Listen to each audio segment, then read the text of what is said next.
Hello guys, I'm so excited that finally I have just received my new book, The Bible of Bodybuilding. It's a book that consists of 400 pages.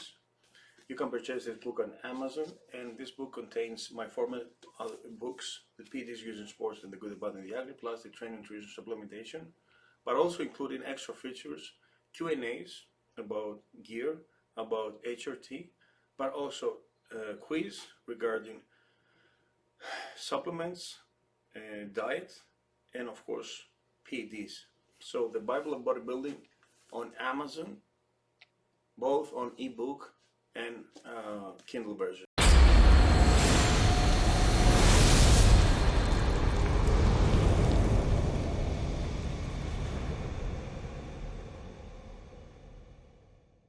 Hey everybody, welcome to Ask Dr. Testosterone, starring Dr. George Peterson, brought to you by his book, The Bible of Bodybuilding, available on Amazon.com. While you're on Amazon, go ahead and get my book. It's so great, real bodybuilding. And now all the way from Athens, Greece, where it is actually below freezing and there's snow on the ground, please welcome Dr. George Touliatos. What's up, George? Yes, so as we speak now, it's 29 Fahrenheit, which is -2 Celsius. You know, it's really freezing. I'm just going to get down to 35 tonight or below, you know. Yeah. It was really hard for me to drive because I don't have a four-wheel driver, you know. So I had I put those chains. I don't know how you call them. Oh yeah, chains. Jeez, that's a lot of work. And it was really hard, you know, and risky. But thank God I managed to come back home because I went out for shopping food, you know. Because tomorrow, for sure, is no doubt about it. We're gonna be kept inside, you know. You know what a snowplow is, right? Yeah.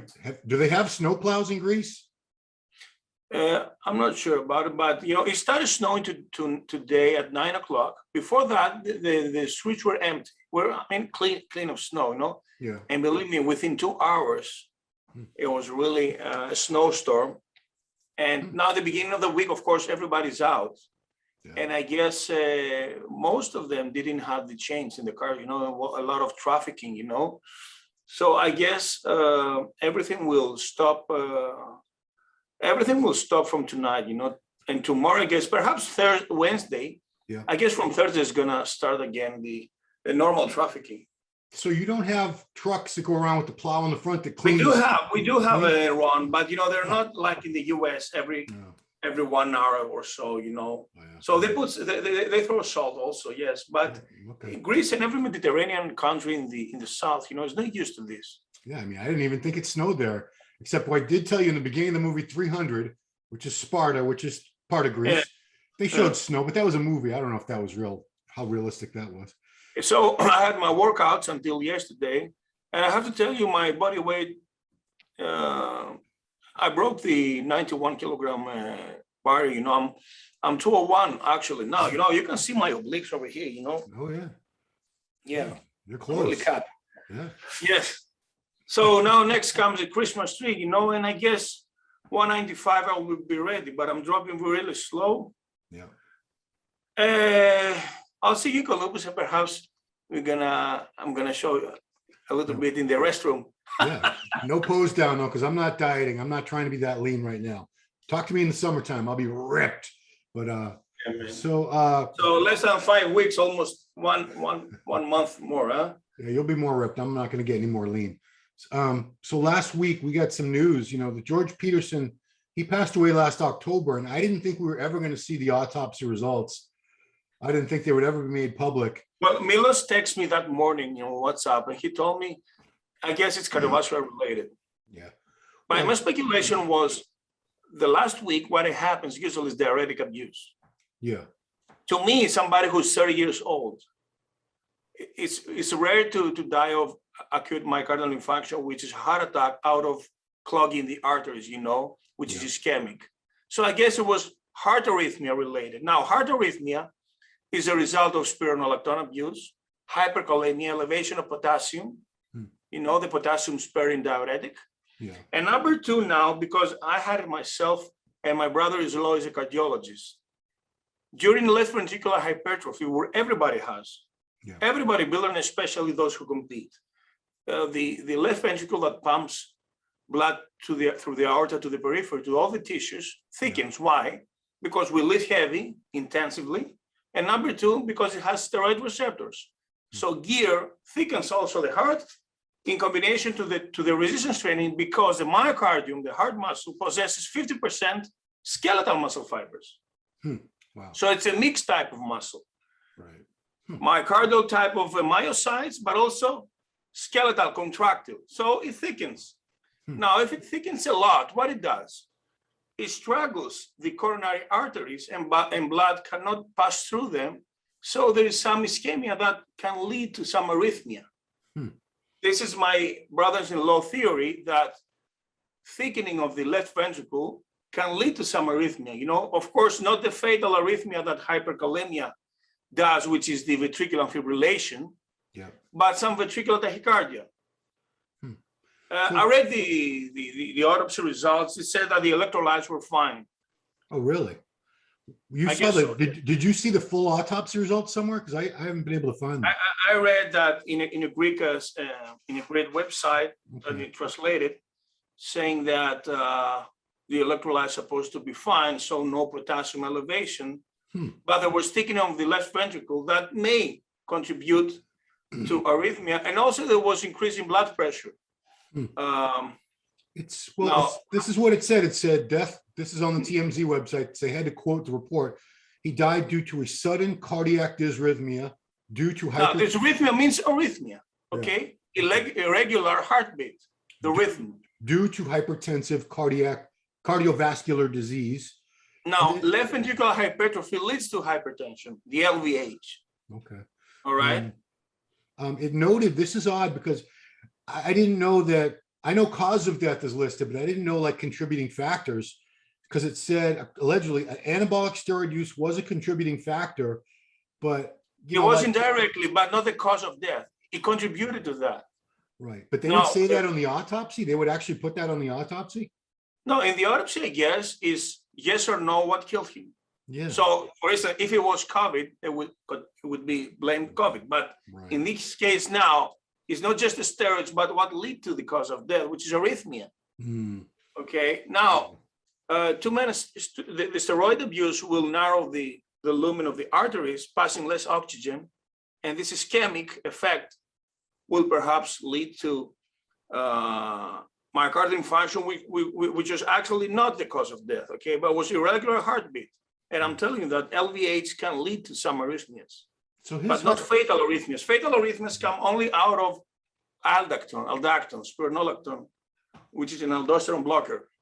So he did not have a heart attack. He did not have a cardiac infarction. No, it was irregular heartbeat, you know, and actually, you know, when in the death chamber, you know, what do they put you intravenously is potassium.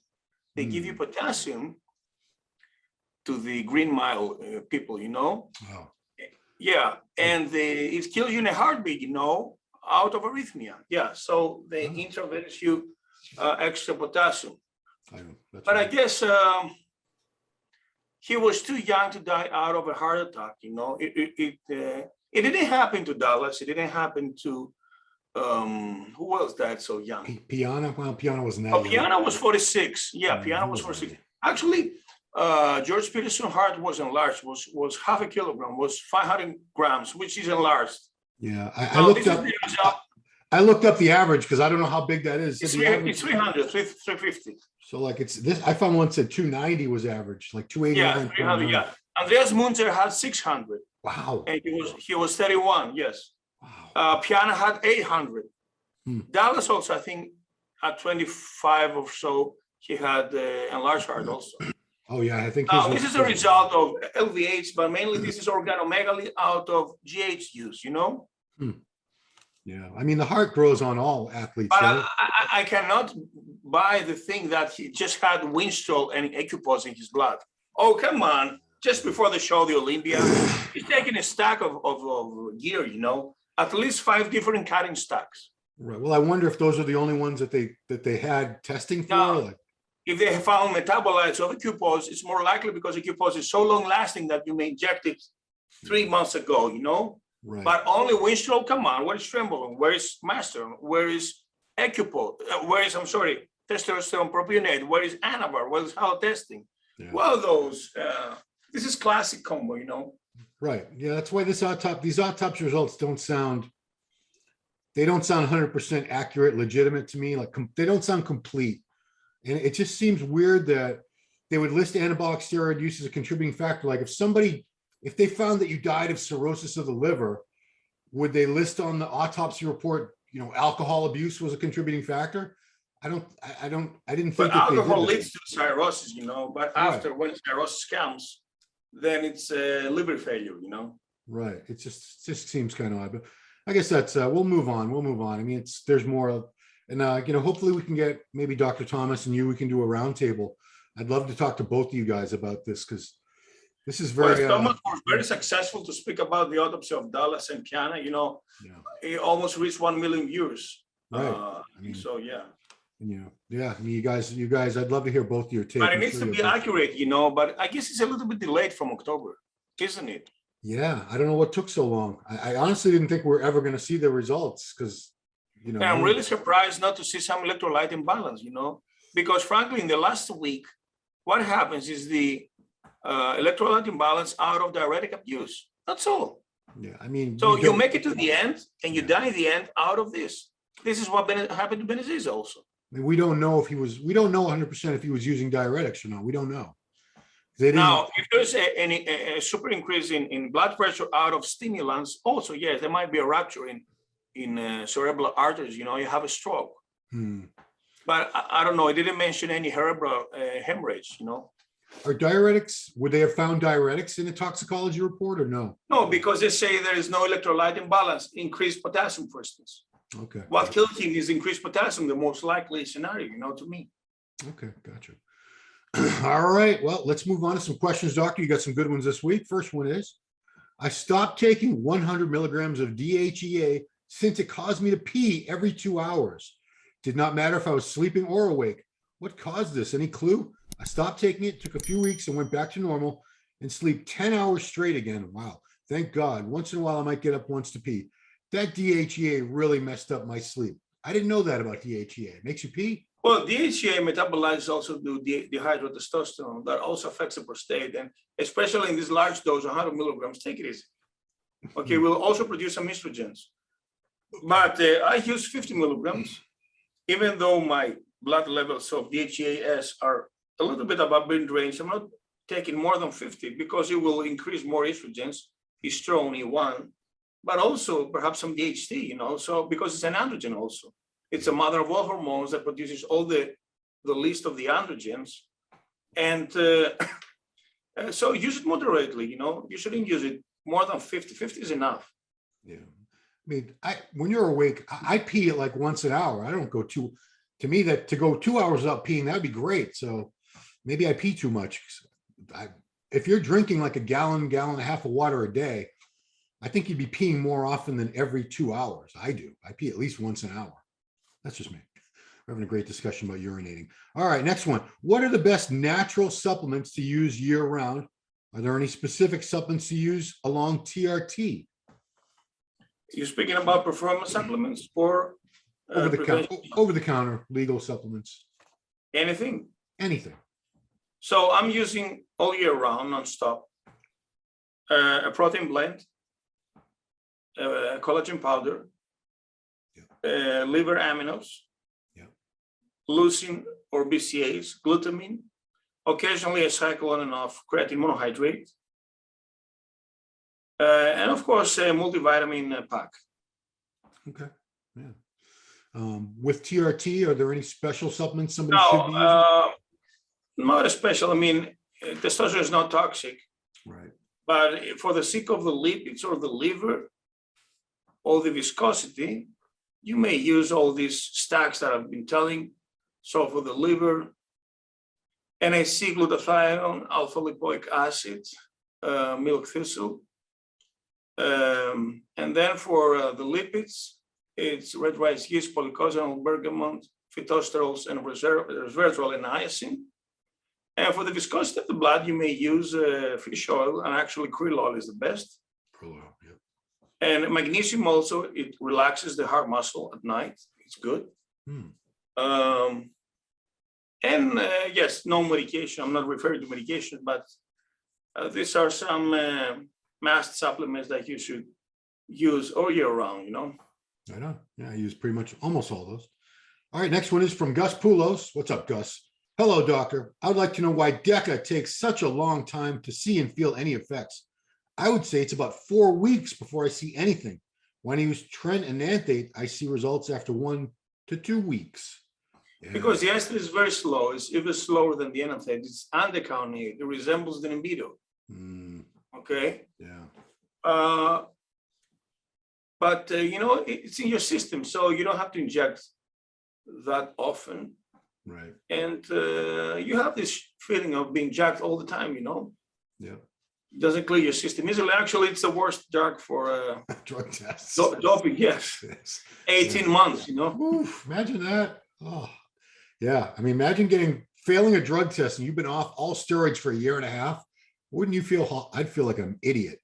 But yeah, he's true. It's true. Deca takes forever to start working, but if you do an injection today of you're ending a cycle, it's going to be a good month until, you know, you're still feeling a lot of results from it for weeks and weeks. So it's not a bad thing, really, if you look at it that way.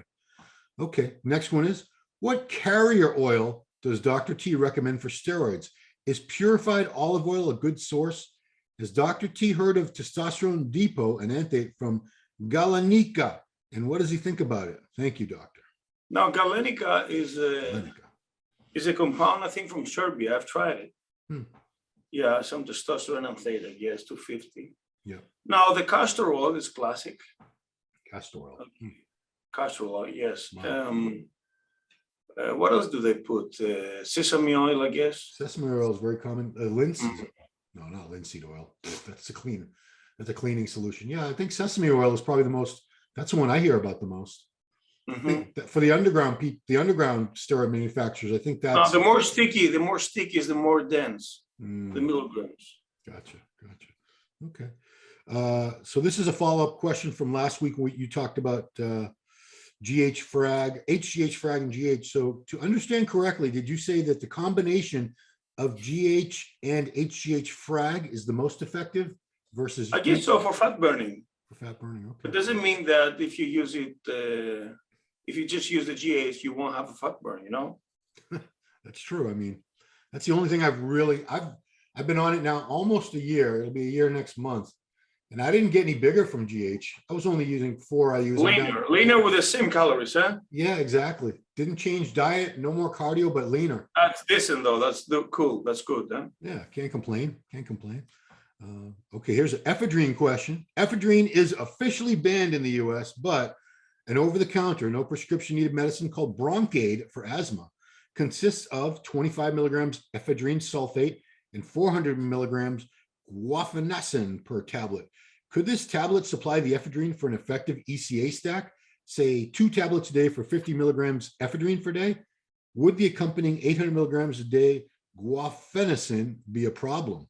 I don't even know what guaifenesin is. So 50 milligrams of ephedrine are a lot, Ron. You know, especially if they're combined with 300 milligrams of caffeine, you're going to have arrhythmias, you know. So take it easy with ephedrine because it may kill you in a heartbeat. Yeah, I mean, I think that we've said caffeine is the most abused drug in the world, isn't it? Yeah, but stack it with ephedrine. Okay, so you're going to make it like a rock. Skyrocketing, you know. So don't play with this with fire, because stimulants can increase your blood pressure and can narrow also your coronary arteries. And you could die either from, number 1, arrhythmia, number 2, ischemia, and number 3, hemorrhage in the brain. So especially under a heavy squat, you know. Right. Yeah. I mean, that's what a way to go. All right. The final question. You have answered this. If we've had 150, is this 150? Number 150? That's what I got for this one. I think 149. I got 150. But anyway, let's say it's been 149, 150. I think you've answered this 100 times. How do I get rid of acne? There are more and more of them, mainly on the shoulders and back. Even when I remove the acne, it leaves a red glow. Any medicine to stop it, or how to protect yourself prophylactically, what to do for the current pimples? Everyone's got. Now, for acne, stop taking DHT derivatives or synthetic DHT. Yeah. Low androgenic compounds. and then you may use purified alcohol, detergent soaps, UV light, azelaic acid locally, and clindamycin lotion. Seawater also is good if you have the ability to dive in the sea. Yes. Yeah. And also scrubbing, body scrub also cleans off, when you shower. And of course, now Accutane is extreme, and also antibiotics. If you usually it's staphylococcus, epidermis, or the vulgaris, so or I think it's another microbe, acne vulgaris. I'm not sure, but occasionally they give also penicillin, Wow, penicillin for but acne. also Accutane for cystic acne, Yeah, Accutane, very, very harsh medication, very harsh. Yeah, don't combine it with steroid pills, especially Winstrol. It dries out your mucous membranes. Yeah. Oof. And I guess also zinc is good for healing the wounds out of acne. Yeah. Vitamin E also is good for the skin. And also anti-inflammatory vitamin is the vitamin A, the retinol, because Accutane is composed of retinoic acid. That's right. So by taking large doses of vitamin A, like 25,000, it may be helpful. Right on. Okay, cool. All right. Well, that's all the questions. Chocolate also, chocolate, I'm sorry, it's not a myth, chocolate, because it has sugar. Chocolate. And chocolate is not a myth. It contributes to inflammation because it has simple carbs, hyperglycemic, that spike on insulin, lead to inflammation, and also saturated fatty acids, and perhaps some trans fat, especially the chocolate, which is zero in cocoa. So chocolate, is that good for acne or bad for acne? No, stay away from chocolate. It's delicious though. Okay. Well, that makes sense. Those are the questions. I got to remind everyone to like the video. That's important now. It's more important than the views. So 150 videos, Ron, straight. We didn't miss a week, 3 years. Dude, there's times Thank you when for this opportunity, because I knocked your door. It was by summer 2018. I mailed you my book. You liked it. Steve also liked it. You gave me the opportunity in the magazine, and you promised me after the Arnold Classic, we're going to start your series. So I guess it's the longest last show on YouTube. And frankly, we have answered more than 1,500 questions. Yeah, I guess. Whew. Sometimes you used to, there were shows 20, 20 or 20, 22, 24, I guess it was the record. And the least were just four, yeah. Yeah, but there was a lot of shows where it was 20 questions or more, a lot of them, I know that. Yeah, there was a show almost 55 minutes. Oh, I remember, because I print them out, and sometimes it'd be 2.5 pages of just questions. So, and among the 150 episodes, there were 11 interviews. That's right. VIP guests. Oh, you got a great memory for statistics, doctor. Oof. We have Steve and 11 and another 10 VIP bodybuilders. Yeah. That's and right. I guess now the pool of the questions that I'm writing on the magazine comes from the shows. That's fine. Yeah, I mean, this is a great, it's a great thing. It's a service that you provide for free to all these people. If you went to your doctor with all these questions, most of these questions, your doctor would have no idea how to answer them. No idea. And of course, I have a gratitude to the MD platform, because my book almost doubled the sales. Oh, nice. Yeah. This is the new one, the Bible, or is it the old one? No, not just the Bible, the first all two. of them. Okay. Yeah, so it's the power of advertising, Of course, yeah. I mean, they're solid information. There's everything. I always tell people, if you're going to use steroids, learn about them first.